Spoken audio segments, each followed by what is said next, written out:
اعوذ باللہ من الشیطان اللعین الرجیم، بسم اللہ الرحمن الرحیم، الحمد للہ رب العالمین، الصلاۃ والسلام علی اشرف الانبیاء والمرسلین، خاتم النبیین، طیبین الطاہرین المعصومین المنتخبین المنتجبین المظلومین، وَإِذَا اطاعتہ الرسول اللہ آلہ الطاہرین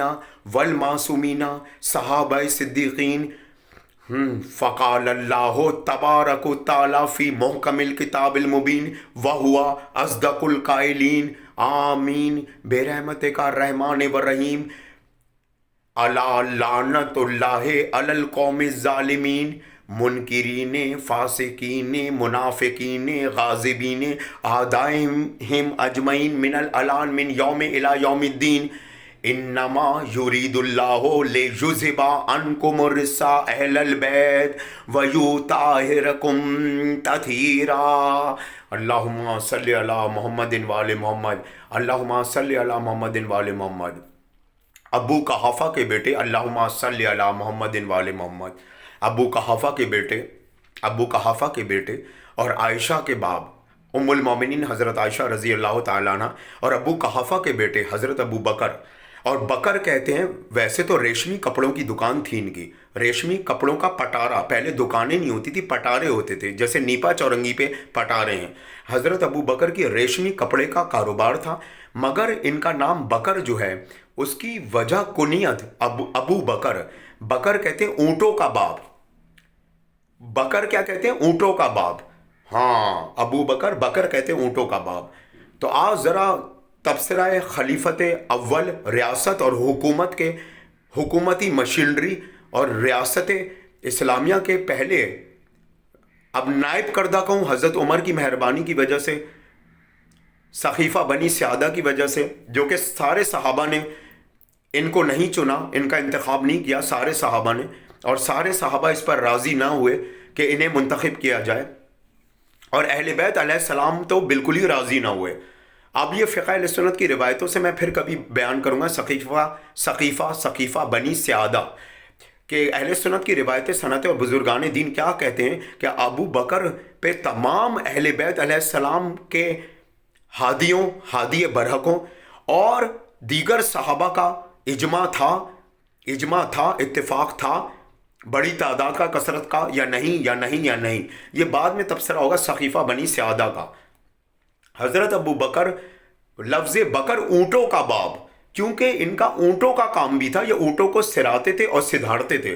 صرف ریشمی کپڑے کے پٹارے نہیں تھے ابو بکر کے پاس، حضرت ابو بکر کے پاس، بلکہ یہ اونٹوں کا باپ، بکر کے لفظی معنی اونٹوں کا باپ۔ اب آگے چلیے، کیا حضرت ابو بکر شیعہ تھے، سنی تھے؟ تو کس زمرے میں تھے؟ ہاں، حضرت ابو بکر شیعہ تھے، احکام شریعت کو لے کے، احکام سنت کو لے کے شیعہ تھے، ہاں، اور سنی تھے۔ اگر فقہ اہل سنت کے مدارج کو مناقب کو سامنے رکھ دیا جائے تو پھر ہم شیعہ، جو کہ ہوتے ہی حقیقت میں اہل سنت ہیں، کیونکہ سنت کا تعارف، سنت کو متعارف کرایا اہل بیت علیہ السلام نے، جبھی اسے صحابہ، تبع تابعین اور شیخین نے اختیار کیا۔ سنت کا تو تعلق ہی رسالت اور نبوت سے، جو کہ خود اہل بیت علیہ السلام ہے، اور بعد میں ائمہ اہل بیت علیہ السلام نے توضیح المسائل اہل سنت لفظ سنت پیش کی تو جا کے شیخین نے اختیار کیا۔ سمجھدار کے لیے اشارہ کافی۔ ہاں، حضرت ابو بکر سنی بھی تھے، شیعہ والے اہل سنت کی روح سے اور سنی فقہ کی روح سے، اور حضرت ابو بکر سے بڑا شیعہ بھی کوئی نہیں، احکام شریعت کو لے کر، احکام ریاست کو لے کر، ہاں، احکام سنت کو لے کر۔ اب میں وجہ دلیل بیان کر رہا ہوں۔ فقہ اہل سنت کی روایتوں سنتوں کو اٹھا کے دیکھ لیں، اور شیعہ روایتوں سنتوں کو اٹھا کے دیکھ لیں۔ حضرت ابو بکر نے صحابہ کی حیثیت سے بھی، جماعت والے کی حیثیت سے بھی، اور خلافت کی حیثیت سے بھی ہمیشہ ہاتھ کھول کر نماز پڑھی، اور مرتے دم تک ہاتھ کھول کر نماز پڑھی۔ حضرت عائشہ سے روایت ہے کہ میرا خالہ زاد زبیر ابن عوام اور اس کا بیٹا عبداللہ ابن زبیر بھی ہاتھ کھول کر نماز پڑھتا تھا، میں عائشہ بھی ہاتھ کھول کر نماز پڑھتی ہوں، اور میرا باپ ابو بکر بھی ہاتھ کھول کر نماز پڑھتا تھا۔ جی، حضرت عائشہ رضی اللہ تعالیٰ عنہ۔ تو شیعوں نے بھی ہاتھ کھول کر نماز پڑھی. اہل بیت علیہ السلام کی روشنی میں، 12 اماموں کی روشنی میں، 14 معصومین پنجتن پاک، 14 معصومین شہدائے کربلا اور صحابہ اہل بیت و اطہار کی روشنی میں حضرت ابو بکر نے متع کو جائز قرار دیا، حلال قرار دیا، اپنے دور میں جاری کرایا اور اسے سنت موقدہ قرار دیا. متع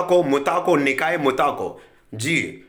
بعد میں جا کے حضرت عمر نے منسوخ قرار دیا. جیسے حضرت عمر نے اپنے دور خلافت کے درمیانی عشرے سے تھوڑا پہلے تک ہاتھ کھول کر نماز پڑھی، پھر ہاتھ باندھ کے پڑھی، اور اسی طرح متع جیسی سنت کو حضرت عمر نے منسوخ کرایا، لیکن حضرت ابو بکر نے مرتے دم تک اسے جاری رکھا اور اسے سنت موقدہ کا، عبداللہ ابن عباس کی طرح، عبداللہ ابن مسعود کی طرح اور عبداللہ ابن عباس کی طرح.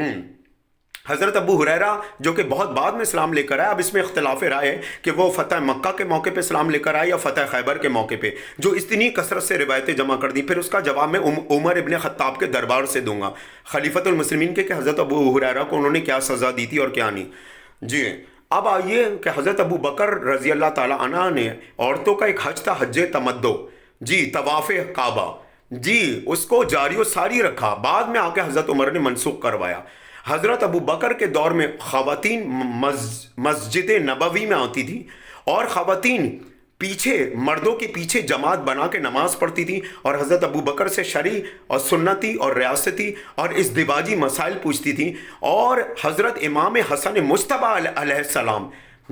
امام سویم، امام حسن مجتبیٰ علیہ السلام کو جب عبوری 6 مہینے کی دور خلافت ملی، تب بھی عورتیں، خواتین مسجد نبوی میں آتی تھیں اور امام حسن مجتبیٰ علیہ السلام سے معاملات اسلامیہ پوچھتی تھیں اور نماز ادا کرتی تھیں مردوں کی صفوں کے پیچھے کھڑے ہو کے. یہی سلسلہ حضرت ابو بکر کے دور میں بھی جاری تھا. جی اور آج کل یہ کہا جاتا ہے کہ عورت مسجد میں نہیں جا سکتی، زنانہ امام بارگاہ میں نہیں جا سکتی، عورت مزار پہ نہیں جا سکتی، عورت درگاہ پہ نہیں جا سکتی، عریانیت اور فحاشی کا خطرہ ہو جائے گا. حضرت عمر ابن خطاب نے اسے منسوخ کروایا اپنے درمیانے دور میں، عورتوں کا مسجد میں جانا، عبادت گاہوں میں جانا. انہوں نے کہا کہ فحاشی ہو جائے گی، عریانیت پھیلے گی، جب معاشرے میں زنا عام ہو جائے، حضرت عمر کا جملہ، تو تم نکاح کو قائم کر دو، مجھے خطرہ ہے کہیں زنا عام نہ ہو جائے. حالانکہ دیکھا جائے متع تو وہ سنتی رسول اللہ کی جسے اہل بیت علیہ السلام اور صحابہ کرام اور پہلے خلیفہ نے بھی اختیار کروایا. پتہ نہیں کیا مسئلہ تھا، اب یہ تو حضرت عمر ہی بہتر جانتے ہوں گے کہ ساری رسول اللہ کی اہم ترین سنتوں کو منسوخ کرا کے سنت موقدہ کو بدعت حسنہ میں کیوں تبدیل کیا انہوں نے، اور دین میں نئی بدعتوں کا اطلاق حسین ترین نیکوکاری کی حیثیت سے. کیونکہ حضرت عمر نے بہت سی سنتوں کو اپنایا بھی، جی یہ حقیقت ہے، لیکن کچھ سنتیں ایسی ہیں جنہیں خود حضرت عمر نے منسوخ کروایا اپنے دور خلافت میں اور سنت عمر کو جاری کروایا.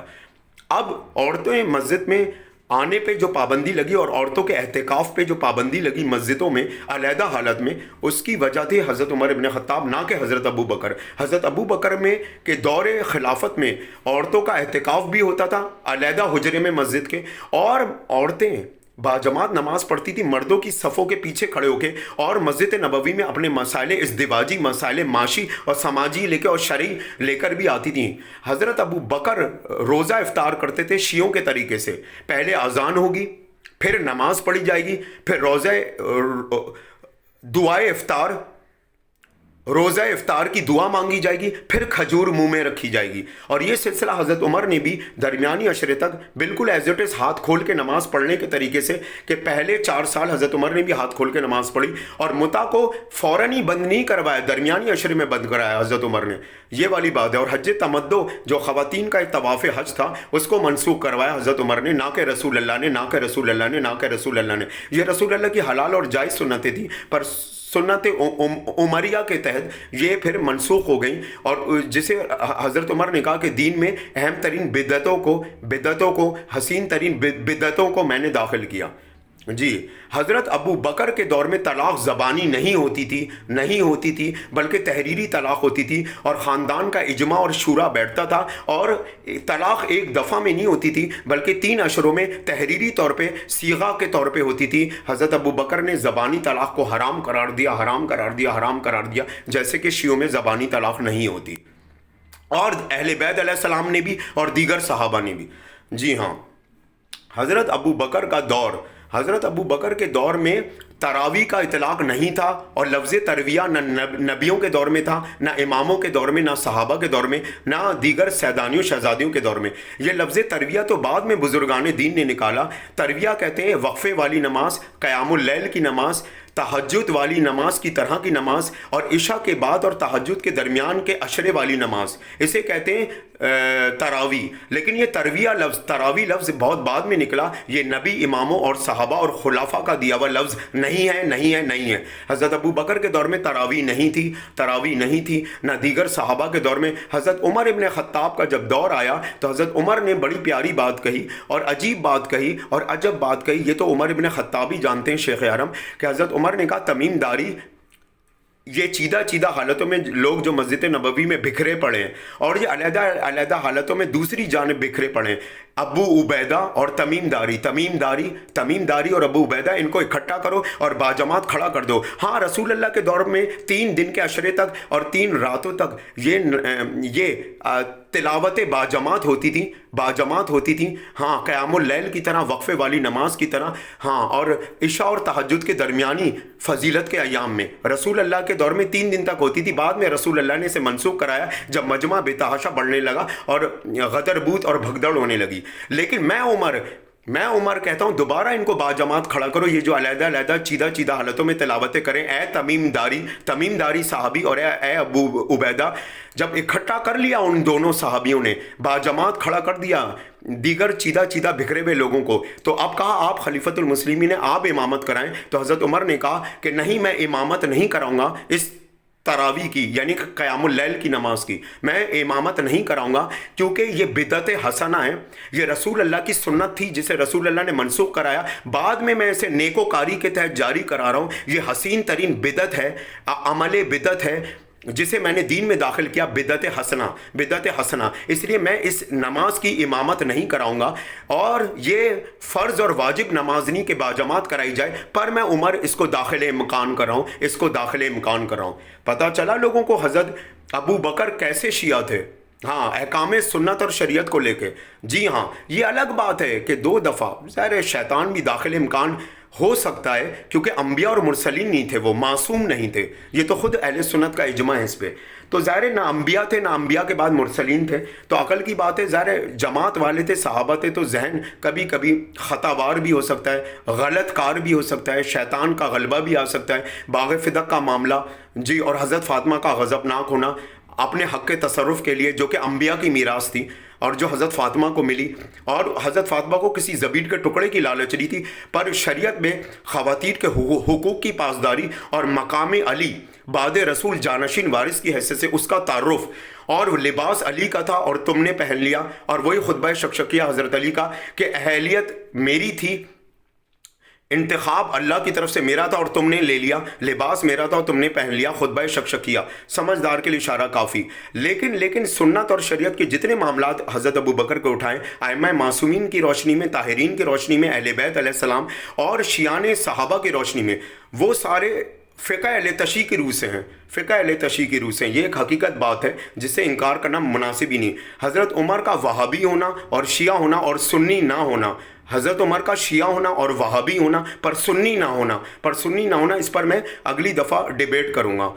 وآخر دعوانا الا البلاغ المبین وصلی اللہ علیہ تعالی رسول الکریم، اما بعد، طیبین الطاہرین المعصومین المنتخبین المنتجبین المظلومین واذا اطاعت رسول اللہ آلہ الطاہرین والمعصومین صحابہ صدیقین، فقال اللہ تبارک و تعالی فی محکم الکتاب المبین وہو اصدق القائلین، آمین برحمتک الرحمن الرحیم، الا لعنت اللہ علی القوم الظالمین منکرین فاسقین منافقین غاضبین اعدائم اجمعین من الالان من یوم الی یوم الدین، انما یرید اللہ لیذھب عنکم الرجس اہل البیت ویطہرکم تطہیرا۔ اللہم صلی علی محمد وآل محمد، اللہم صلی علی محمد وآل محمد، اللہم صلی علی محمد وآل محمد۔